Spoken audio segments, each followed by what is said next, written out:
So just to introduce Ryno Pieters.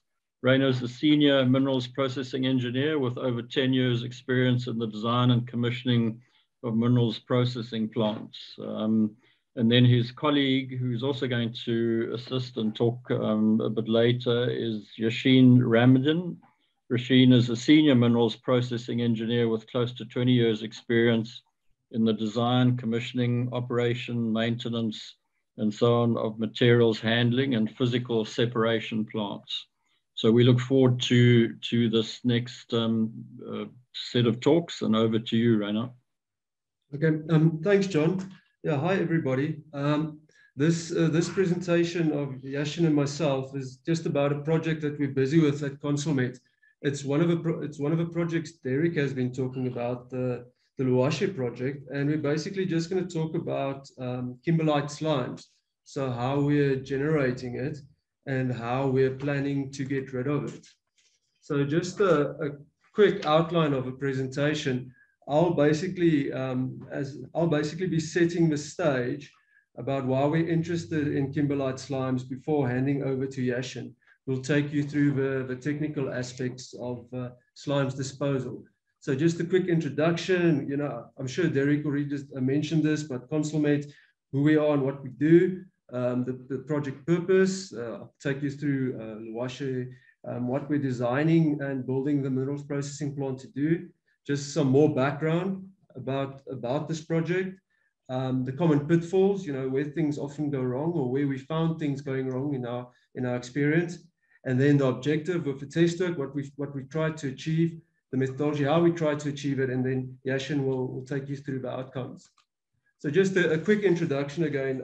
So we're Consulmet, and we're a specialist engineering group focused on fast-track design and the construction of minerals processing plants. We execute projects worldwide, and here just a couple of pictures of some of our projects. So this is, you know, it just goes to I'm trying to show the range of clients we have and the range of plants we do. We do greenfields, brownfields. Here on the right, we've got another autogenous milling plant in Botswana. In the middle is our bread and butter, our modular DMS. And here on the left is a drill chip sampling plant we did for Stella or Shore Gold. So, I mean, I don't know if you can see my cursor, but here we've got the Kimberlite samples. I think you can see the drill rig there. And here's the entire sampling plant that that fitted into a container. And this was done for Rio, Canada.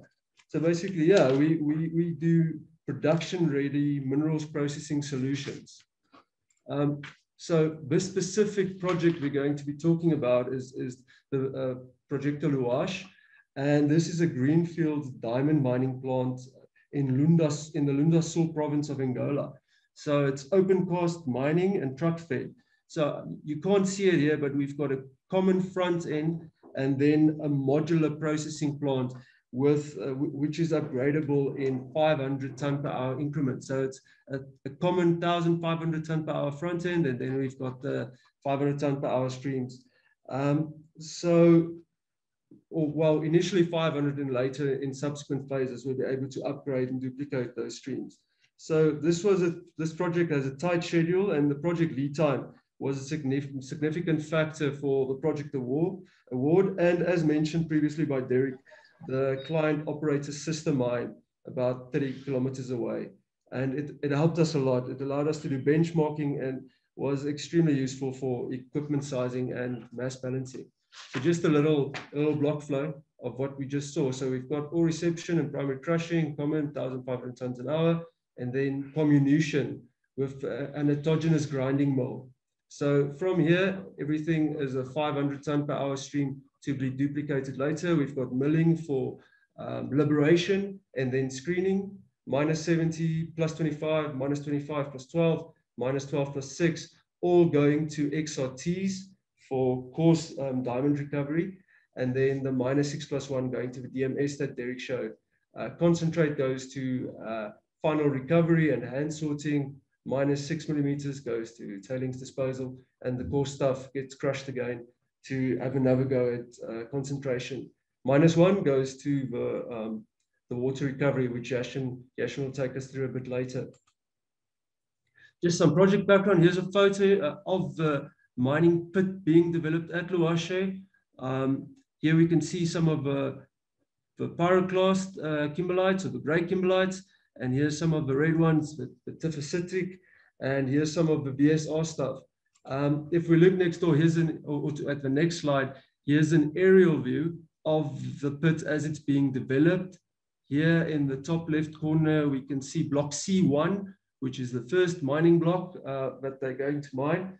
So for Luash, the top 10 meters is Kalahari sands. Then subsequently, we've got 40 meters of Kalonda sediment. And then we start encountering the three ore bodies, which is the tephacitic kimberlite, or the red kimberlite, the pyroclastic kimberlite, or the gray ones, and the VSR, or the volcanic sedimentary rock. So the tephacitic is soft, sticky, and has a clay-like texture, and is very susceptible to softening when wet. The volcanic sedimentary rock lies on the edges of the chimney contour, and also it's found between the two other kimberlites. And lastly, we've got the pyroclastic kimberlite, which forms the bulk of the ore body. It's harder than the tephacitic kimberlite, but it's still clay-rich at the shallow depths, and it is fairly soft, but with hardness increasing with depth, and it has a strong correlation, the hardness, with ore density. So just the common pitfalls, I mean, Derek did take us through this, but basically what we've identified is that often where things go wrong is comminution, and, you know, getting the right discharge, or getting the discharge grade right, and getting the split, the subsequent split after comminution into the rest of a concentration plant right, is often fairly difficult and fairly challenging. And then also water recovery, getting thickness sizing right. And of course, I mean, we've also seen a couple of catastrophic failures of slimes, dams and stuff in the recent past. So it's definitely something that we've highlighted that we'd want to get right. So then, to try and get this right, our objective was to try and characterize the ore as much as possible. We split it into two: comminution and the slimes test work. And for the comminution, we identified the T10, the A times B, and the bond work index. So the T10 is a breakage index. It indicates the percentage passing the 1/10 of the initial mean particle size. AB is an index or indicator of ore impact hardness, and it's also known as an impact breakage parameter. And these two are commonly determined by drop weight testing. We used something similar, a hardness impact tester, and I'll show that in the subsequent slides. And then, of course, we have the bond work index, which is the energy requirement for size reduction. And then on the slime side, we looked at flocculation, settling flux, and slime rheology. So in order to characterize the ore, we sent a containerized lab, to determine all these characteristics. It was fully kitted out. As you can see, we had a jaw crusher for size reduction of these drill core samples.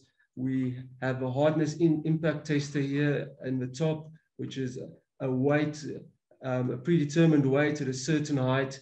Put your ore particle in there, and it drops, and the energy that it absorbs is known. And then, of course, with the sieves here, that you determine how the particle broke up with this drop here. And then we also had a mill to do some comminution for the slimes test work. So with the information we got from the hardness impact testing, we were planning to do PSDs, use that PSDs to generate a slime sample, and send that slime sample away for further characterization. Okay, so this just goes through the drill campaign. We were planning to do 16 drill cores of the C1 mine block up to 200 meters deep, and then have the geologist identify the different ore types at depth, and then using the instruments and the equipment I showed on the previous slide, we wanted to, and thus doing, generate and characterize and get a picture of what the ore body would look like for this mining block at the different depths. So the test campaign would have used a HIT or a hardness impact tester, which is very similar to drop weight testing, but it's not patented or linked to JK. We would do PSD simulations, which we require for sizing of the subsequent concentration circuits, as well as the slime settling test work, and then to send 200 kilograms of each for further sedimentation test work. So the outcomes, unfortunately, comminution, when we were doing the test work, we didn't have the right type of sample. We couldn't get enough of the right type of sample. We only got shallow samples or enough sample to be statistically relevant. Of the test work that we did conduct, the ore was all very soft. We got A times B of 170 to 400. And for the crushing index, usually 120 to 300 is very soft. Bondwork index, the grindability, we got 5 to 10. And of course, that's also soft or very soft. So what we had to do is, of course, as Derek mentioned, we had to rely on the historical data from the sister mine, as well as some of the bulk test work that was done previously to make our assumptions and do our mass balancing. And this will be supplemented by further test work. The guys on site, the client is busy generating more sample for us. So what we did is we prepared for worst case settling or very fine liberation to do our slime sizing. And this is where Yashin will take us further. Good afternoon, good day, good morning, folks, to those of you not in South Africa, those of you in South Africa. I hope you're managing the cold and the load shedding. We're struggling a bit on our side. But yeah, so sedimentation and slimes treatment. I'm going to chat to you a bit about this part of the project. So the way we do it at Consulmet is we split up our plants into various sections, and we have discipline engineers. And in terms of the process engineering side, Ryno was on the front end for comminution, and I was on the tail end for water recovery and sedimentation. So, challenges. What are the challenges that we faced in terms of this project for, well, the Luash project in Angola? Firstly, it's in Angola, some 3,500 kilometers away from Johannesburg here. Water recovery by means of thickening is not common at all in the region, if not in existence at all. That tells us that we have limited operational data to gather from a design perspective and a sizing perspective. Slimes handling is a big risk, especially since the latest failure or the most recent failure at the Katoka mine, where the slimes dam wall breached and ran off into one of the major rivers which fed into the DRC. Service and capabilities. What is available in the region when you're constructing such a large project with large equipment in terms of steel handling, craneage, etc.? The project is ongoing whilst we're busy looking at the operational data and the test work data. So there's a massive time constraint in terms of what's going on. Our approach was to look at the historical data that we have in terms of the Consulmet plants built to date. What have we done and how have we done it thus far? From this, we could put together a set of a data set where we could do a comparative analysis and form the base case design, as in slimes content, settling rates, yield stress by means of thickening or underflow density, etc. What could we achieve? We then took this data set or these data sets and approached various suppliers within the market to understand the pitfalls and drawbacks and limitations on the various technologies out there, be it high rate thickeners, paste thickening, filtration, centrifuging, etc. Combining the data sets and analysis thereof with supplier interaction, we formed the roadmap for the design, the equipment specification for the thickener and flocculant plant. And I'll explain more on this a little later on in the presentation. Whilst this was happening, we formulated a rigorous test work program, which we went about putting into place to actually get the slimes test work carried out so that we could validate our design. The design path. The design path addressed some of the common issues addressed with most Kimberlite treatment plants in terms of thickening and water recovery, one of which being slimes handling, which is the sub 45 micron, the thickening and handling thereof. So this includes the smectite clays and the talcs. Where do you put this? How much do you have? How do you put it into the tailings dam? At what solids concentration do you put it into the tailings dam, etc. The grit or the degritting process. How do you go about selecting the degrit plant? What do you cut what do you cut at? 300 micron, 1 millimeter, half a millimeter, and how do you manage this? The process water quality, of quite high importance, the process water quality, because this affects the operation of the DMS, the upfront comminution circuit, etc. And I think if the most challenging and most important, the design and constructability in our case, how does one go about putting up a large diameter thickener, say, let's say, for example, 50 meters in diameter in an absolutely remote location with a semi-skilled workforce and limited site services as in craneage, rigging, etc. These were the design challenges. So I'm going to go through each one of them slide by slide and give you a little more insight and background as to how we overcame these. Slimes handling. So we took a systematic approach to the fines capture or the slimes handling. And in this instance, we consider slimes minus 100% minus 45 micron or 50% passing 20 micron. So indeed, very fine for flocculation and coagulation. We've catered for multiple phased addition of flocculant points within the thickener. So we could get as much of the flocculant into the thickener feed. We've also added a few coagulation points for future use if needed, and designed an internal dilution system with the sub-suppliers, a competent internal dilution system, which manipulates the free settling rate of the feed solids entering the thickener.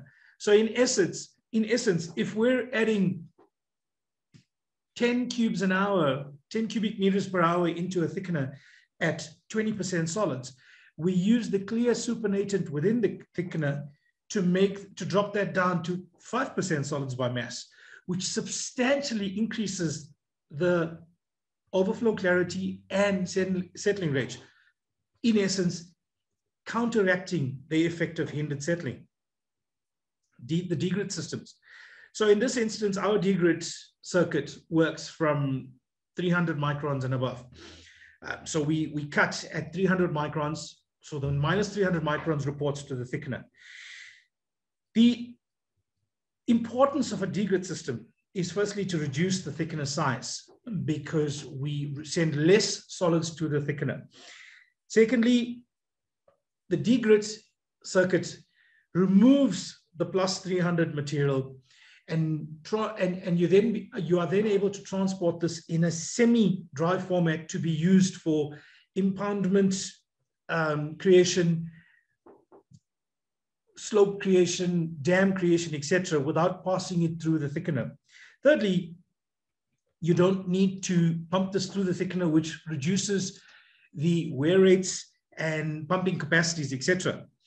Now, what we have done here is we've designed a thickener with a dual flow slope. And what that means is for the outer 2/3 of the diameter or radius, you have a floor slope of 7.5 degrees, and in the inner third of the diameter has a floor slope of 15 degrees. That gives us massive flexibility and increased capability in the essence that we need to increase the grit cut point to, say, for example, 1 millimeter or 500 micron, or a very simple fact, if we lose screen panels along the way. And that happens in an operational plant. One would lose a degrit screen panel and start to pass grit into the thickener. Now, when this happens, you start to increase the mud bed density and decrease the solids bed flowability.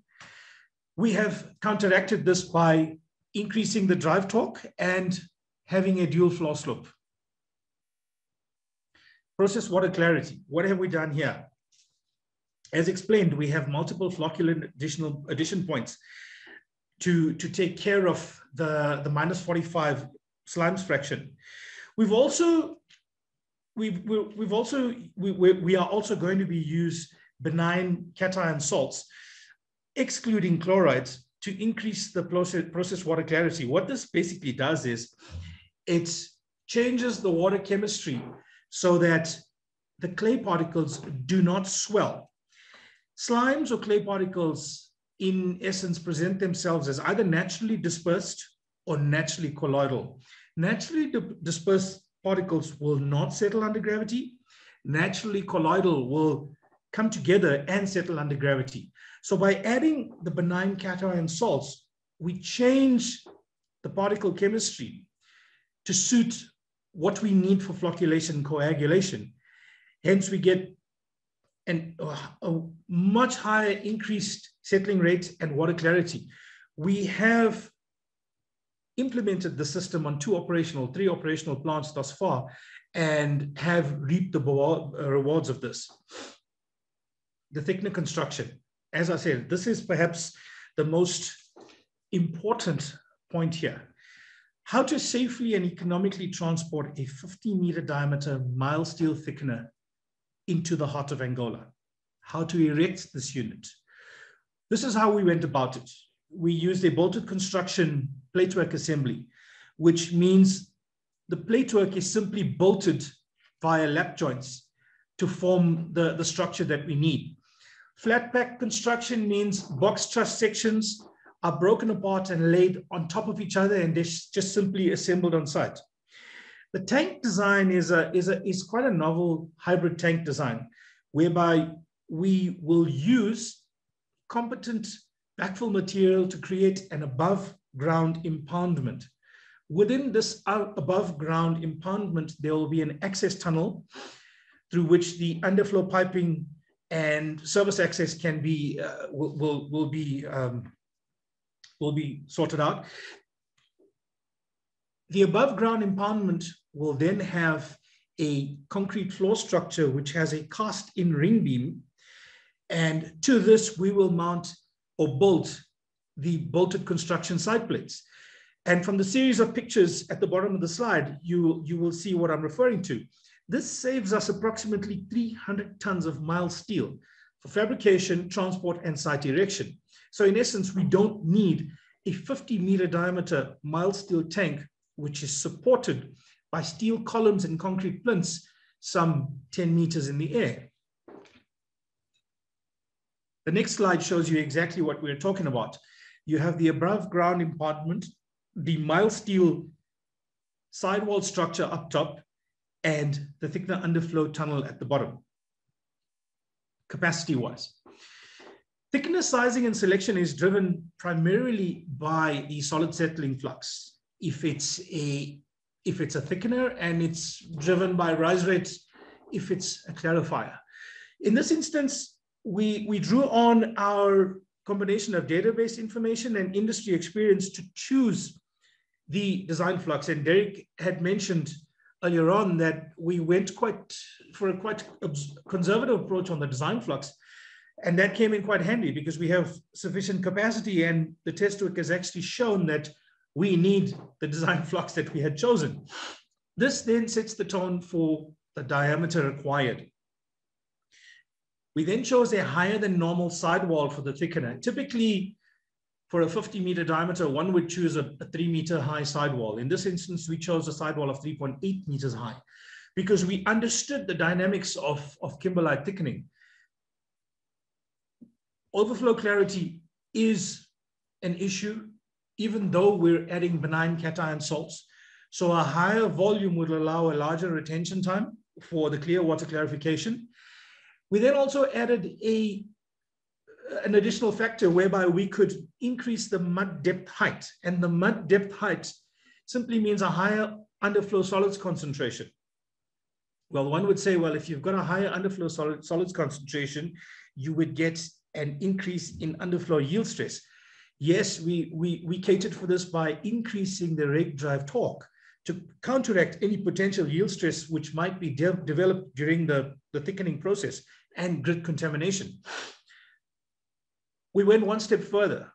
We omitted the rake lift system. Larger thickeners, in terms of thickness above 40 to 45 meters, do not benefit from rake lift systems because they become quite cumbersome and do not have substantial torque to lift the rake drive a significant height out of the mud bed. What we've decided to do here is increase the rake drive torque capacity by some 50% so that the rake drive would rather plow out of the bed or through the bed rather than lift out of the bed, the solids bed. Some of the pictures here show you what the end product looks like. The picture to the far left shows a column type drive unit with multiple pods and a large central ring gear capable of extremely high duty rated torque factors. The center picture shows the feed well which was employed, which has significant internal dilution and a dual type feed well system, which also allows for very efficient flocculation and coagulation. And the third picture shows the culmination of all the technology which we have put together. The dual force floor slopes, box truss rake sections for low drag, high underflow density situations, the dual feed well with dilution slots, and the center column drive unit, which actually allows you to use a half span bridge instead of a full span bridge. Now, this is a massive saving if one considers that a 50-meter diameter bridge is in excess of 70 odd tons. And this is a single lift on site. So here, we've managed to counteract many of the design challenges or design around the challenges which we had been posed with. Again, two snapshots of what the final assembly looks like after we have implemented most of the design changes or design philosophies which we came up with. And that's the end. Any questions and answers? Fantastic. Thanks, guys. Just to kick off, I mean, again, I guess the name of the game is innovation and costs. Obviously, without maintaining standards, high standards at the same time.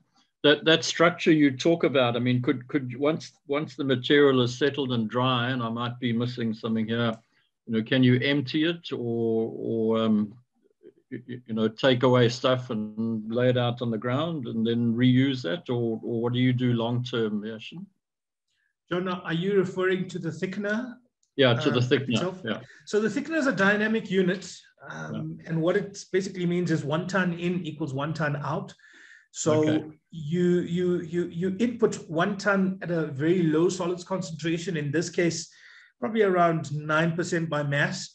However, you withdraw the same tonnage at a much higher solids concentration. In this instance, probably going to be around 35% odd by mass coming out of the thickener. So this is then pumped via the slime system to the slimes dam, and the aim of the game is to pump as high a solids concentration to the slimes dam as possible. One, because you reticulate a lot more water within the system, and you lose a lot less to evaporation.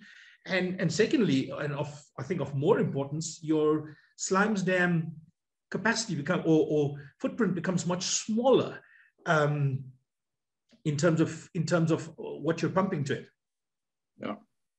Okay, and I mean, how stable, you talk about 35%, and excuse my ignorance, I'm not a metallurgist, but how stable would that slimes dam material be? You've obviously still got to contain it and build a wall and so on.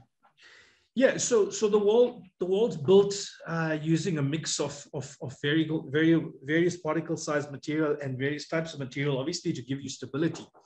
And the wall's built at a certain rate of rise and a certain angle, and basically that's called your impoundment wall, and you then start to deposit within the tailings dam facility. And the clever geological guys on the other side of the tailings dam management system designed that in terms of what's the rate of rise and what would the water bleed off be. But it's pretty stable, provided that you keep the water management to the design criteria as such, and not to let it fill up with too much water, because you start to get breaching of the walls. Yeah. And just obviously, mindful of the environment again, you talked about using flocculants. Obviously, those are all benign, and the one positive thing obviously about mining kimberlites and the way we do it, we don't use any nasty chemicals. Yes, exactly. The flocculant, after a while, the long chains would break down, and the flocculant's fully organic, so it's organic polymer, so it would disintegrate over time. Okay. All right. Can I just ask, is there a professional design engineer dealing with the tailings dam construction? Yes, we do have a professional design engineer on board. Is that your design engineers? External consultant? Yeah, a team of design engineers externally. Okay. And is one of them taking professional responsibility for the design and all that type of thing? Yes, exactly. Well, one would have to do that. It's a must. Yeah. Okay, and then it's quite good to hear that the Angolan government is now taking this seriously, because there's a lot of legacy issues with slimes dams and so on up in that part of Angola, as you probably know. Yes. Yeah, Bill, and I mean, unrehabilitated areas in general. I mean, obviously it's a high rainfall area, so I guess a lot of those original what did you call them, diversions, probably rehab, but certainly in my experience there was always some nasty leftovers, and it'd be good to see that sort of stuff is also being attended to these days. Yeah, I think it's less of an issue with the alluvials, but the other kimberlite operations that were operated for a while and have gone, open and close. They've left, quite a bit that needs to be fixed. Yep, agreed. But Angela's asked in the chat box, could you provide an example of chemicals used as flocculants, and what is the cost impact? Oh, Angela. So typically one would use I think these would be high-ish molecular weight, long chain polymers. From a rand or dollar per ton perspective, it changes quite a bit. I could get that information for you, and I'm sure you could get my contact details from John if it's not available immediately, and I could give you a dollar or rand per ton cost on that, roughly, in terms of what the supply and dosing costs are on that. Yeah, fantastic. Thanks, Ryno. That's what we'll do. And I think Tanya mentioned earlier, we'll collect or ask you to send interesting information like this to me or Tanya. We've got our email addresses, and then we'll compile that and put it in a document that we then circulate to all the participants. Another thing we need to find, Derek, is we need an updated geological paper on Marewa. I mean, it's a fascinating kimberlite. I seem to remember there were 3 pipes, and I'm not sure if there's, in the public domain, if there's a more recent article that you're aware of that we could get hold of. Yeah, I don't know, John. I must. I think, remember that Rio Tinto originally owned the concession, and they sold it, 5 years ago. Yeah. So I don't know what the most recent is, but yeah, I'll look for you. I'll see Okay. what I Yeah, can we'll dig around too. I'm sure there is some good stuff. I mean, Rio would have done really good work. They're normally quite diligent. It's been a really good mine. I think if you look at the dollar per carat they got and the grades, I mean, the grades were fantastic. Yeah. They ran a pretty low cost operation. It's been a great mine over the, like I say, the last 2 decades. It's done well. And it's good to see that. I mean, it's a local company. Who's your client, Derek? Not wanting any secrets, but it's a local company, is it? Or yes, yeah, it's still the old Realism. It's still the old Realism. So, okay. so they literally bought out Realism lock, stock, and barrel. Yeah. So there's a question in the chat if you'd like to get to that. Okay. All right. For our students, Derek, just a 101 on GMS. Fezzi. Yeah. Sure, I could go on for the rest of the time on this. No, look, DMS, dense medium separation. It's just heavy medium. So you mix the Fezzi with water and you form a heavy slurry. And Fezzi is iron silica compound. Yeah. Iron silica compound, and it forms it's iron silica compound with an SG of like 6.8 to nearly 7. It varies a little bit. And you mix it all together with water and you form a slurry of an SG, typically anywhere between 2.4 and 2.7. So it's a heavy medium. So if you can picture a bath. Diamonds are 3.5. Yeah, diamonds are 3.53. So if you put this Fezzi and it was agitated correctly in a bath, the diamond would sink and all the waste, quartzite and all of that at whatever it is, 2.7, eh? Quartz. 2.5, whatever. 2.5. That all floats and all the waste floats. So the key about DMS is now you add it into a cyclone. So you've got centrifugal forces, and that accelerates the density differential. So your momentum of a diamond at 3.53 when it enters a centrifuge or a cyclone, it pushes through the wall, this ferrosilicon wall. A heavier particle finds it easier to get through to the outside of the cyclone, and all the waste vortexes out the middle, and the cyclone, and basically the diamond comes out the spigot of the DMS cyclone. So you've got the density of the slurry, you've got the inlet pressure of the cyclone, and you've got the characteristics of the material and the cyclone dynamics. Yeah, it's actually a very simple. It's gravity. It's a gravity process. It's a physical process. It's not a chemical process. Talking about reagents, Fezzi is inert. It's not doesn't do harm to the environment. And obviously, it's getting expensive nowadays with commodity prices. You've got to recover it as well in your circuit. So you use magnetic separators to recover the ferrosilicon. You drain it, you rinse it, and you recover it. That's a quick crash course. I don't know if I've covered it enough, but I hope it's enough. Yeah, that's excellent, Derek. I mean, it's also very efficient for recovering diamonds and other heavy minerals, you know, unless you have bad operators, and if you're not careful, then you throw away your diamonds. Yeah, it's massively efficient. I mean, I think the most yield we're getting is 2% on some of the Kimberlites. Typically, we're sitting at 1.1 to 1.3% yield on most of our DMSs. So, you know, 100% going in, only 1% coming out. You're concentrating.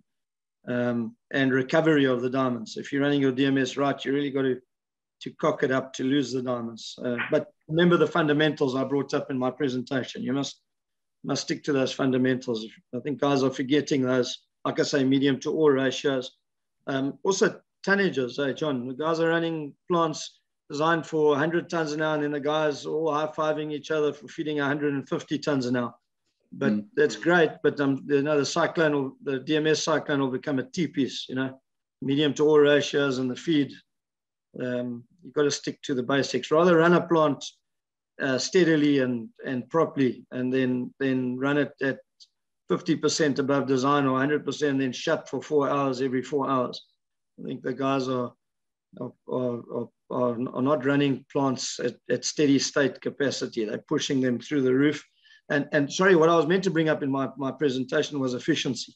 guys are not looking, they're looking at throughputs and tonnages, and that's a natural thing with grades dropping and guys having to push more tons through a plant to make it work. But efficiency has gone out the window. Diamond recovery efficiency, De Beers, De Beers, they were very strict with all of those recovery efficiencies, and the guys are not focusing on right throughout the metallurgical chain, recovery efficiency. I wonder what that costs a year on every plant. Yeah, Derek, I quite like the stockpiling that you had set up. I mean, being a geologist and having been involved in sampling programs, we always operated with stockpiles and those things. And the bigger a plant gets, the more complicated the processing gets. As you said, if something goes wrong somewhere, then the whole place shuts down, and the stockpiling just gives you flexibility. Yeah, that's the nature of our business. We've tended to compact our plants so much with technology and try to compress them into such limited footprints that that's sort of fallen by the wayside. But if you can do it, yeah, it's highly recommended. There's another question in the chat box. Apart from tracer tests, is there any other method to assess the cyclone efficiency? Oh, look, I've had some, the extreme method, John, his old Chris Potgieter, he chucked a handful of real diamonds in the one day while I was standing on the prep screen. But no, look, I think keep your, there's some fancy viscosity meters now. Viscosity is a big factor, viscosity and stability. There's a formula, I mean, Yashin or Ryno also answering the flocculant one. If you want to drop them a message, there's a, I always used to, I think it was the overflow density to the feed density must be within 5%. Greater than 5% was a stability, and then the other side was viscosity. So I think viscosity and stability calculations and measures, and there's some fancy viscosity meters out there nowadays. I think it was, Cision were trialing them on some of the big iron ore DMSs. To me that is key, because it's the quality of your medium, and then just regular tracer tests, as you mentioned, and constant monitoring of your density and pressure. Otherwise, aside from real diamonds, you can only chuck your tracers in and get your and do full. A lot of guys just chuck the diamond tracers in and get them out, but you need to do a full tromp curve. Because the tromp curves also will show you the material reporting to that middle fraction when your curve starts to go more horizontal and drops off your EPM. So do full tracer tests. You use different sizes of tracers, obviously. Yeah, obviously the finer the better. But to do a 2 millimeter tracer test on a 200 ton an hour or 400 ton an hour DMS gets a mission.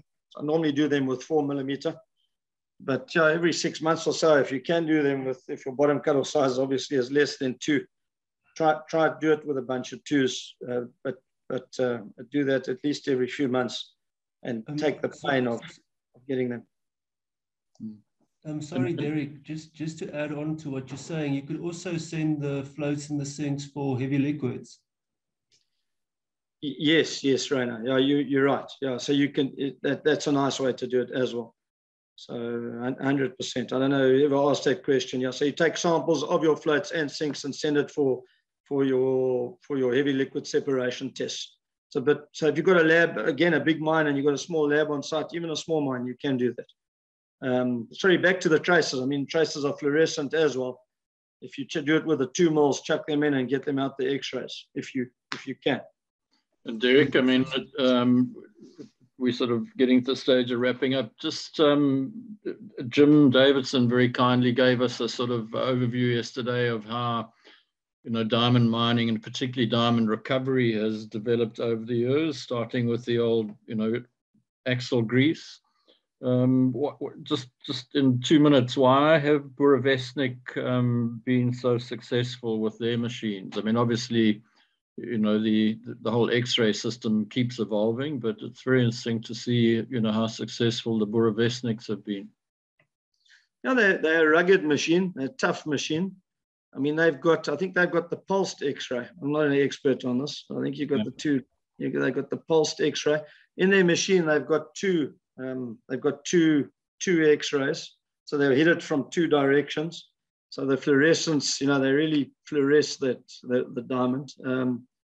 Again, I say rugged machine. If you saw that picture of those new machines in Russia, they're looking really nice. They've obviously learnt.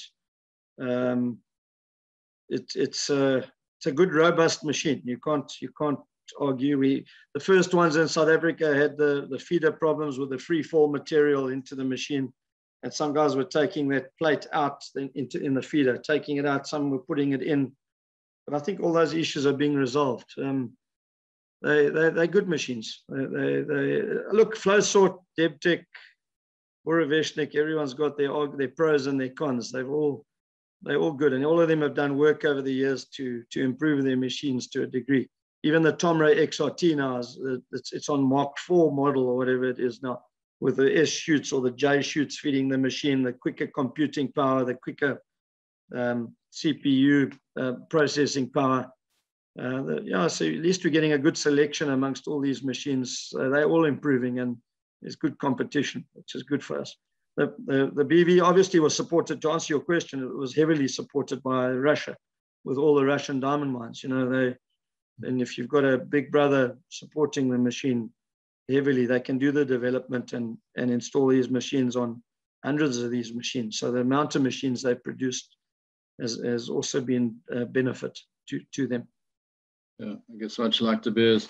And then just my experience, and it's interesting, you've commented on it as well, Derek. I mean, nowadays with all this equipment, it does need TLC. I mean, you need proper, conditions, clean conditions. You think of how many old plants you looked at in the past where, you almost drowned getting in the door because of the mud and mess. And having, good quality technicians or experienced technicians to keep all this equipment working smoothly. Yeah, it's one of my bugbears. I really, if you run a machine well at R3.50 a ton, I mean, that's with the expensive technician. Come on, man. Why are you arguing around operating cost then at having a 100,000 Rand technician on the machine? If you're arguing that, the mine shouldn't even be running. That's my opinion. Then something's wrong. So yeah, you got to look. It's the same with all the machines. I mean, we've got clients not replacing scrubber liners and putting new scrubbers in. They'll put a 10 million Rand roller mill, replace it, and not replace the liners. Not spend 8 hours replacing the liners. So it's a general operations thing across the board. It really got a housekeeping around the plants. There's a definite correlation to success and recovery of nice diamonds. When you walk into a sort house, John, and it's immaculate and everything's in beautiful nick and clean, and you walk into another operation, and those guys are the guys constantly on the news reporting the recovery of these stones. And the guys that are just running their machines in the mud, and you can't get to the sort house through the water and the machine is a mess. The last time it had maintenance was 8 months ago, and the guy's asking, he can't understand why. He can't understand why he's not recovering. So yeah, the real basics. I mean, you got to do your housekeeping and your plant maintenance and keep everything immaculate. Derek, a question from me. Do you have any thoughts on how the Ukrainian-Russian situation may or may not affect Boroveshnik? Yeah, we've been very worried. Because we dealt with BV South Africa, so contractually they've obviously assured us that everything is fine.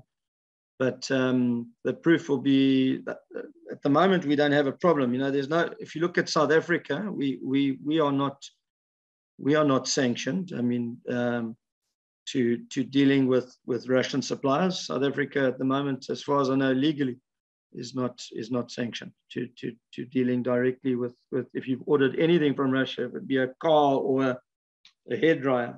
I don't know if that's a problem worldwide for South Africans.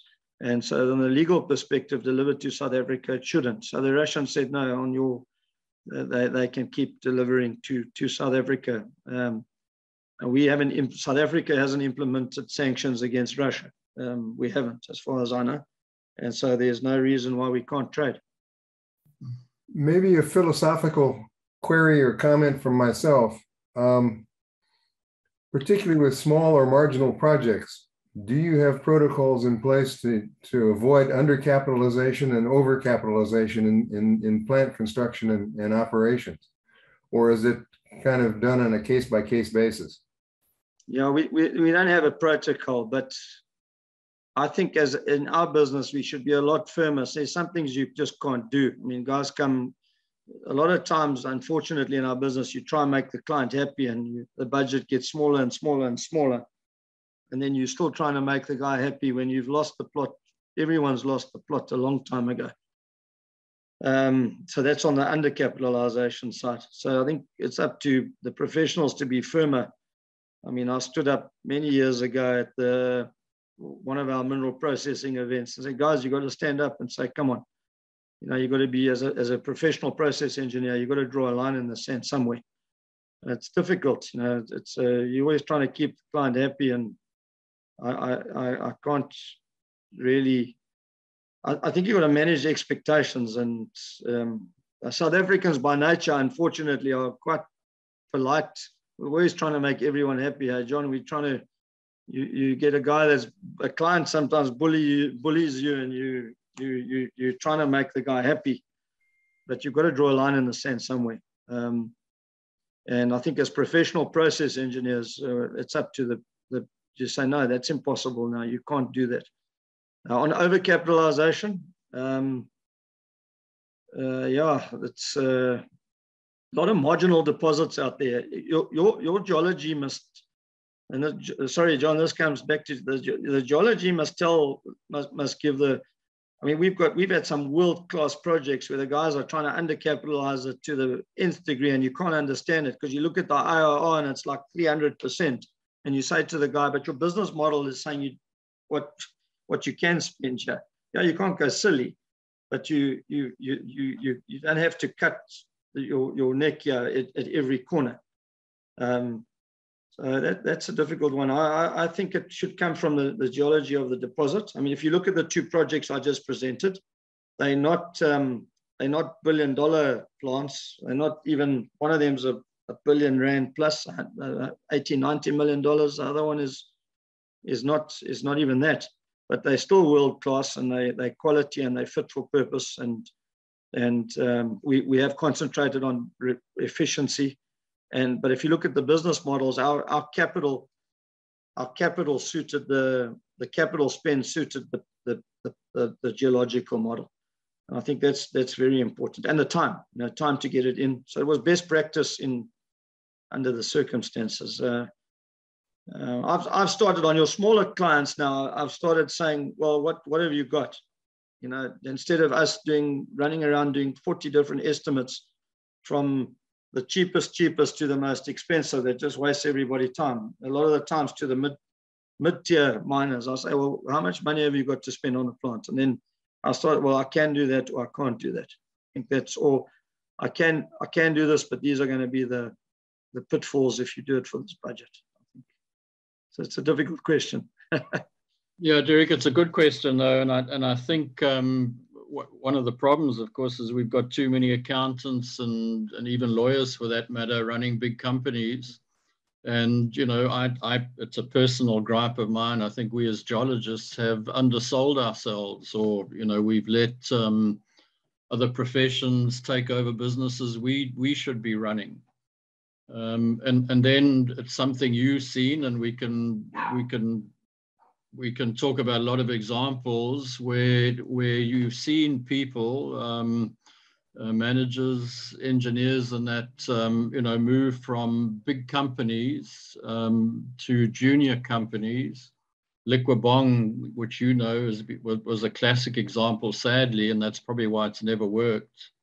And the money that those people who still have this big company sort of approach, and you overcapitalize everything, and you try and build in every possible option for to prevent failure and so on. It just kills the project. So I think